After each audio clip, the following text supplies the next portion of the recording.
The space domain is the ultimate high ground. So if we talk about other domains, it's critical in how we fight the American way of war. We're interlinked, we're connected using space, whether that be through precision navigation and timing or through military satellite communications. We continually look at how our forces are connected to be able to fight that global fight. Imagine that we launch bombers from the continental United States and strike targets downrange, and while they're in flight, change the targeting of those munitions, as well as communicating with those bombers how things change. That's all enabled by precision navigation and timing and military satellite communications and command and control of how we would do that. So that's critical to the way we as Americans fight across all the domains. So it's critical that we have those capabilities. I think to date, we've enjoyed a benign environment, but the enemy has recognized the advantage, having watched us through Desert Storm, which we would consider our first space-enabled war, and now into the fights we've seen recently, both in Syria and in CENTCOM. So how do you make sure that you're keeping those capabilities when the enemy now recognizes the importance and is trying to deny them to us? So today, we are now faced with an enemy, both on orbit and on the ground, that is trying to deny us that advantage.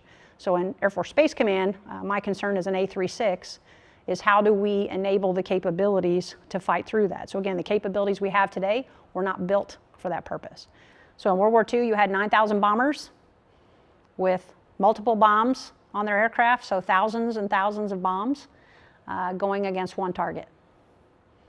And there may be about 50 of those bombs that land within an area that they could do damage to that target. You step to Desert Storm, and we talk about 2 F-117s going against 2 targets. Now we talk about today a recent operation in Syria with 2 B-2s, and the number of bombs they carried, and on the order of 70 targets.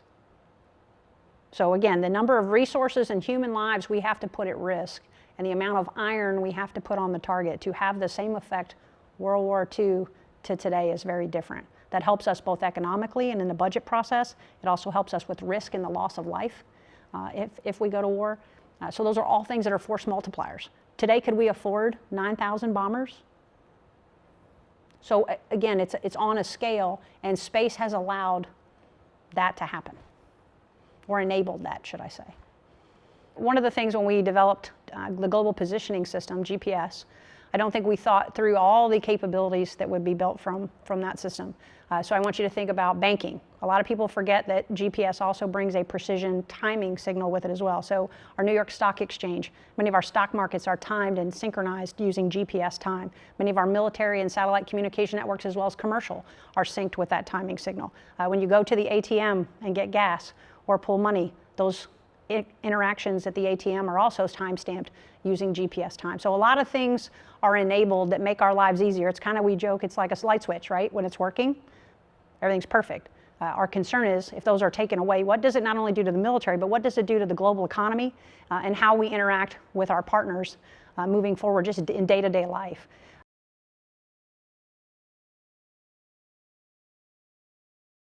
The more partners that we have that see the importance of space and what it brings to our everyday lives, just not to combat and what we do in the military, I think are critical, because then when that is threatened, we now come to the table with an international coalition who doesn't want to see those capabilities go away for their populations. And in this case, I'm talking democracies, right? When we start to talk about rogue nations or countries that are run by a single dictator or leader, you don't have that same interconnectedness, which is who is frankly trying to threaten us. So I think we have to balance that, because they will not see, because they've already denied their countries the ability to talk on the internet or other things. They have ways to shut down as the state that interconnectedness. But I would say with our coalition partners and other democracies, that very much keeps us close and gives us a reason and an international will to team on these issues. But our enemies still see that as an advantage against us, and we'll continue to try to use that not only to split the coalition and the partnership, but also to be able to deny us the same advantage.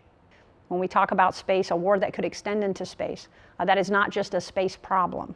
Okay, so there are terrestrial threats. We're talking anything from the low end of cyber. So think of the cost of entry to cyber. It's a laptop and a Wi-Fi connection. They can go at our ground terrestrial networks or even try to do command injections into our satellites and take those capabilities from us. So we have to be able to defend, mission defend on a cyber perspective, all of our capabilities, both ground-based and space-based. You step to ground-based jammers, so not only just broad-based, but more sophisticated kinds of jamming to take out GPS or military satellite communications. So those vulnerabilities exist. How do we create spot beams or power gains or things that will allow us to fight through that kind of jamming? All the way through kinetic attacks with lasers or on-orbit ASATs and co-orbital ASATs or direct ascent ASATs launched from the ground into low Earth orbit. All of those threats through the gamut exist. How do we start to look at ways to defend against all those? Require different development and requirement solutions, which again is what we do in Air Force Space Command and that organized, train, and equip function.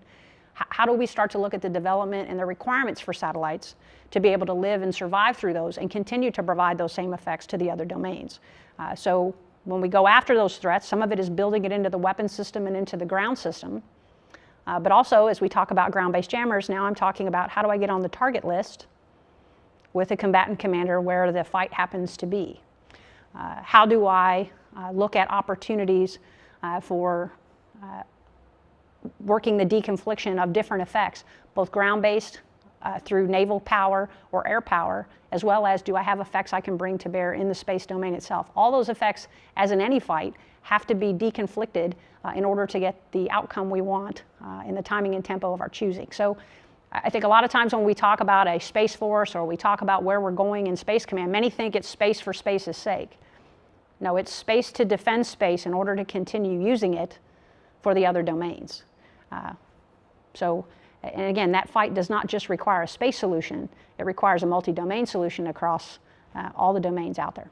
And when you talk about global integrated fires, that's a discussion at the joint staff level between COCOMs. When you have certain high-value assets or high-demand, low-density assets, and only so many of them in space, cyber, ISR, strategic bombers, tankers, lots of things fall in that high-demand, low-density category. How do you deconflict who gets what based on what's happening around the globe? Because no one expects that a fight, let's say for example in CENTCOM, that there wouldn't be other things we would be dealing with in Indo-PACOM or USUCOM or even NORAD-NORTHCOM. How would that affect? Because an enemy's not just going to operate and deal with us in one theater. We may see effects and things we need to deal with in other theaters. And how are we going to balance in that joint fires discussion? So a lot of information, but again, from a joint perspective, how are we deconflicting priority of effort and who gets what resources to do targeting and the things we need to do? How does the combatant command level plan in their O-plan? And how do we have the integrated planning elements from U.S. Space Command in those influencing that plan?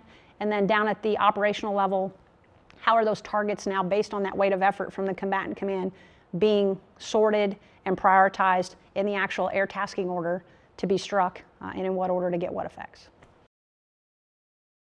There's a law that went into effect called Goldwater-Nichols that talks about this is what combatant commanders do and their responsibilities and who they report to directly to the SecDef. And they're about warfighting and planning in joint areas of operation, and they own those areas of operation, and they are ultimately responsible for warfighting in those areas. To a service, which is the organized, training, equip, and builds those combat effects that are fed into those combatant commander plans and requirements.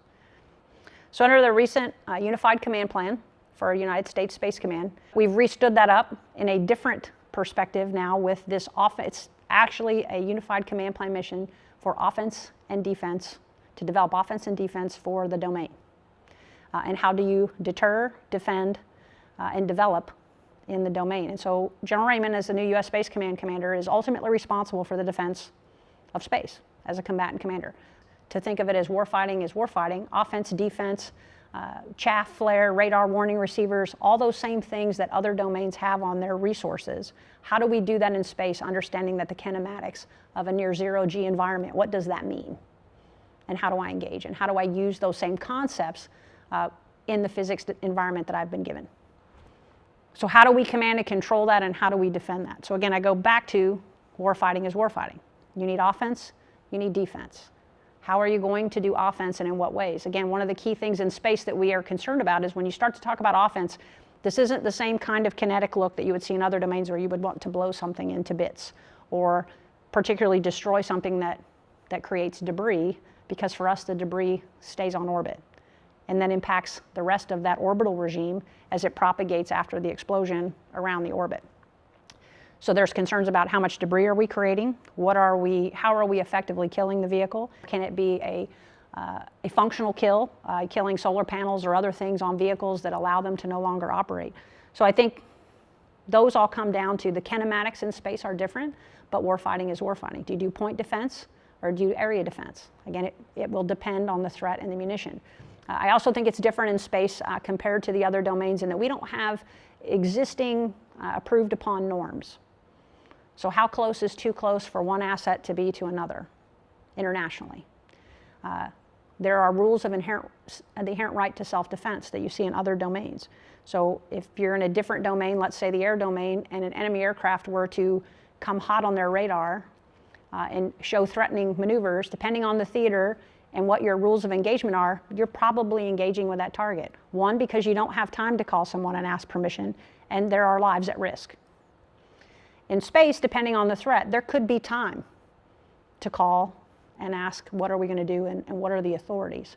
So we're trying to work through, in war games and in exercises now with U.S. Space Command stood up as a combatant command, how do we get after what those norms of behavior are internationally that are acceptable for the freedom of navigation in space, but also in a wartime environment or a war that extends into space, what would we consider hostile acts? And how do we work with our partners, and what is a hostile act? Some would say someone has to die, a human has to die, because it's just a machine, right? So what's the second and third order effects, though, of that machine dying on the battlefield or in the air domain or in the sea domain? There could be second and third order effects that, in fact, there are people dying. So we have to look through and build now that school of thought of what is our policies, what are our rules of engagement, and what are our norms in the domain.